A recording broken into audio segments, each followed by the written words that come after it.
എൻ്റെ പേര് അലക്സ് ബിജു. ഞാൻ പാലാ രൂപതയിലെ കുറിച്ചിത്താനം ഇടവകയിൽ നിന്നാണ് വരുന്നത്. ഞാനൊരു 4ാം വർഷ BSc നേഴ്സിംഗ് വിദ്യാർത്ഥിയാണ്. ഞാനിവിടെ വന്ന് ഉടമ്പടി എടുക്കുന്നത് 2022 ഡിസംബർ 28-ാം തീയതിയാണ്. ഞാൻ ഫസ്റ്റ് ഇയർ പഠിച്ചുകൊണ്ടിരിക്കുമ്പോൾ എനിക്ക് പരീക്ഷ ആവാറായപ്പോൾ നല്ല പാടായിരുന്നു. പരീക്ഷ എങ്ങനെ അഭിമുഖീകരിക്കണം എന്നുള്ളതും എനിക്കൊന്നും അറിയത്തില്ലായിരുന്നു, പരീക്ഷയ്ക്ക് എന്ത് എഴുതണം എന്നുള്ളതും. അങ്ങനെ ഇരിക്കുമ്പോൾ ഞാൻ ക്രിസ്മസിന് ലീവിന് വന്നപ്പോൾ എൻ്റെ അപ്പച്ചനോടെ കൂട്ടിക്കൊണ്ട് വന്ന് തന്നെ ഉടമ്പടി എടുപ്പിക്കുകയാണ് ചെയ്തത്. ഉടമ്പടി എടുത്തിട്ട് ഞാൻ സ്ഥിരമായിട്ടൊന്നും പ്രത്യക്ഷീകരണ പ്രാർത്ഥന ചെല്ലുകയും പത്രം കൊണ്ടുപോയി കോളേജിൽ എല്ലാവർക്കും കൊടുക്കുകയൊക്കെ ചെയ്യുമായിരുന്നു. അങ്ങനെ പരീക്ഷയ്ക്ക് പോയപ്പോൾ ഞാൻ കാശിരൂപവും എണ്ണയും ഉപ്പുമായിട്ടാണ് പോയത്. എണ്ണ എടുത്ത് എൻ്റെ പരീക്ഷ എഴുതാൻ പോകുന്ന പേനയിൽ ഞാൻ പുരട്ടിയിട്ടാണ് പോയത്.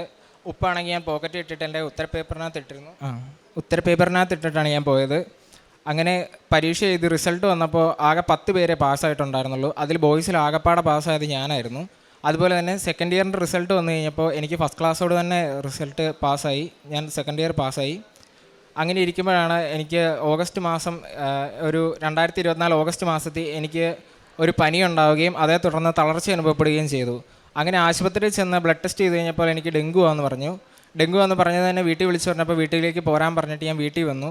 വീട്ടിൽ വന്നിട്ട് ഇവിടെ അടുത്തുള്ള ആശുപത്രി കൊണ്ടുവന്ന് കാണിച്ചപ്പോൾ ബ്ലഡ് ടെസ്റ്റ് ചെയ്തപ്പോഴും ഡെങ്കു പോസിറ്റീവാണ് കാണിച്ചത്. പക്ഷേ ഡെങ്കുവിൻ്റെ ലക്ഷണങ്ങളൊന്നും അല്ലായിരുന്നു. എനിക്ക് എണീറ്റ് നിൽക്കാൻ പറയാൻ ഞാൻ തളർന്ന് വീഴുകയാണ് ചെയ്തുകൊണ്ടിരുന്നത്.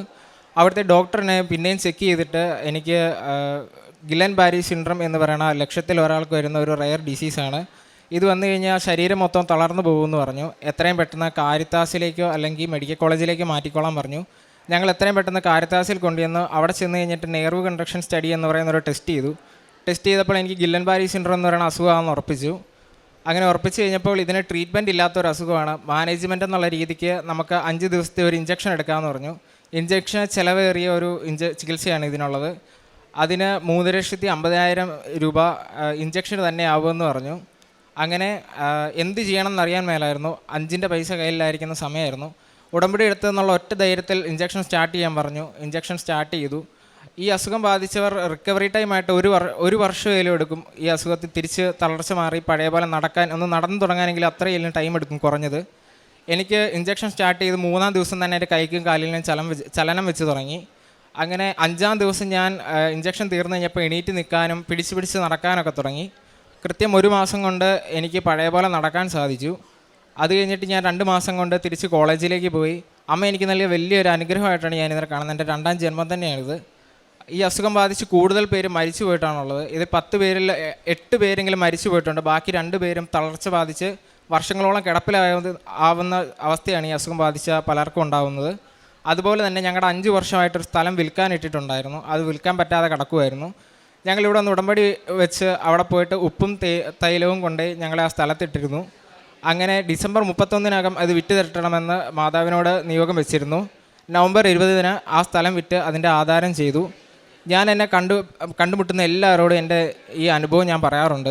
എനിക്ക് പറ്റിയ അത്ഭുതം ഞാൻ എല്ലാവരോടും പറയാറുണ്ട്. അതുപോലെ തന്നെ പത്രം കൊണ്ടുപോയി ഞാൻ കോളേജിലും അതുപോലെ എൻ്റെ കൂട്ടുകാരുടെ ഇടയിലും എല്ലാം കൊടുക്കാറുണ്ട്. ഇതെനിക്ക് കിട്ടിയ വലിയൊരു അനുഗ്രഹമായിട്ടാണ് ഞാൻ കാണുന്നത്. എനിക്ക് അമ്മ ചെയ്തു തന്ന ഈ അനുഗ്രഹത്തിന് 1000 നന്ദി. അമ്മയ്ക്കും അമ്മയുടെ തിരുക്കുമാരനും 1000 നന്ദി. ഞാനിവിടെ വന്ന് ഉടമ്പടി എടുത്തത് പിന്നെ ഞാൻ എല്ലാ ദിവസവും പ്രാർത്ഥിക്കാറുണ്ട്. ഞാനൊരു അരമണിക്കൂർ ബൈബിൾ ഇന്നും വായിക്കാൻ അരമണിക്കൂർ സമയം ഞാൻ വൈകുന്നേരം മാറ്റി വെക്കാറുണ്ട്. അതുപോലെ തന്നെ എനിക്കിവിടെ വന്നു കഴിഞ്ഞിട്ട് ഞാൻ ഉടമ്പടി എടുത്തു കഴിഞ്ഞപ്പോൾ തൊട്ട് എനിക്ക് ഭയങ്കരമായിട്ട് എല്ലാ കാര്യത്തിലും മാതാവ് എൻ്റെ കൂടെയുള്ള ഒരു അനുഭവമാണ് എനിക്കുള്ളത്. എന്ത് ചെയ്താലും എനിക്കൊരു പേടിയോ ടെൻഷനോ ഒന്നുമില്ല. നേരത്തെ എനിക്ക് ഏറ്റവും കൂടുതൽ ടെൻഷനും ഭയങ്കരമായിട്ട് ഞാൻ നെർവസ് ആകുമായിരുന്നു. പക്ഷേ ഇവിടെ ഒന്ന് ഉടമ്പടി എടുത്തേ പിന്നെ എല്ലാ കാര്യത്തിലും മാതാവിൻ്റെ അനുഗ്രഹം ഞാൻ കാണുന്നുണ്ട്. ഞാൻ എവിടെ പോയാലും കാശിരൂപമായിട്ടാണ് പോകുന്നത്. ഞാൻ ഇതുവരെ പോയിട്ടുള്ള ഒരു സ്ഥലത്തൊന്നും എനിക്ക് വേറൊരു അനുഭവം ഉണ്ടായിട്ടില്ല. ചീത്തയായിട്ടൊന്നും ഉണ്ടായിട്ടില്ല. എനിക്ക് അനുഗ്രഹം ചെയ്യുന്ന മാതാവിനും തിരുക്കുമാരനും 1000 നന്ദി. ജെറമിയ 30:17 തിരുവചനം അരുളി ചെയ്യുന്നു, ഞാൻ നിനക്ക് വീണ്ടും ആരോഗ്യം നൽകും, നിന്റെ മുറിവുകൾ സുഖപ്പെടുത്തും. അലക്സ് ബിജു തൻ്റെ രോഗസൗഖ്യം തനിക്ക് BSc നേഴ്സിംഗ് എക്സാമിനേഷനിലൊക്കെ കിട്ടിയ വിജയം, തങ്ങളുടെ കുടുംബവുമായിട്ട് ബന്ധപ്പെട്ട മറ്റ് കാര്യങ്ങൾ, ഇതൊക്കെയാണ് ഈ മകൻ ഇവിടെ പങ്കുവയ്ക്കുക. രോഗാവസ്ഥ എന്തായിരുന്നെന്നും എങ്ങനെ എത്രമാത്രം തീവ്രതയേറിയതാണ് ഈ അപൂർവ രോഗമെന്നുമൊക്കെ വളരെ വ്യക്തമായിട്ട് നാം കേട്ട് കഴിഞ്ഞു. എല്ലാറ്റിലും തനിക്ക് ഇന്ന് ഇവിടെ വന്ന് നിൽക്കുവാൻ കഴിയുന്നത് തൻ്റെ 2ാം ജന്മമായിട്ട് സ്വർഗത്തിൻ്റെ അടയാളം പതിച്ച ഈ ഭൂമിയിൽ തനിക്ക് നിൽക്കുവാൻ സാധിക്കുന്നത് ഉടമ്പടിയുടെ മകനായതുകൊണ്ടാണെന്നാണ് ഈ മകൻ പ്രഘോഷിക്കുക. തനിക്ക് കിട്ടിയ എല്ലാ കൃപകൾക്കും നന്ദി പറയുന്നു. തൻ്റെ കോളേജിൽ തന്നെ ആൺകുട്ടികളിൽ ഒരാൾ ആയിട്ട് താൻ പാസ്സായത് എല്ലാറ്റിലും ദൈവികമായ കരസ്പർശം മാത്രമാണ് തന്നെ മുമ്പോട്ട് നയിക്കുന്നതെന്ന് പറഞ്ഞുകൊണ്ട് ദൈവത്തെ മഹത്വപ്പെടുത്തുമ്പോൾ ജെറമിയ പ്രവാചകൻ്റെ പുസ്തകം 33 3-ാം തിരുവചനം അരുളി ചെയ്യുന്നുണ്ട്, എന്നെ വിളിക്കുക, ഞാൻ മറുപടി നൽകും.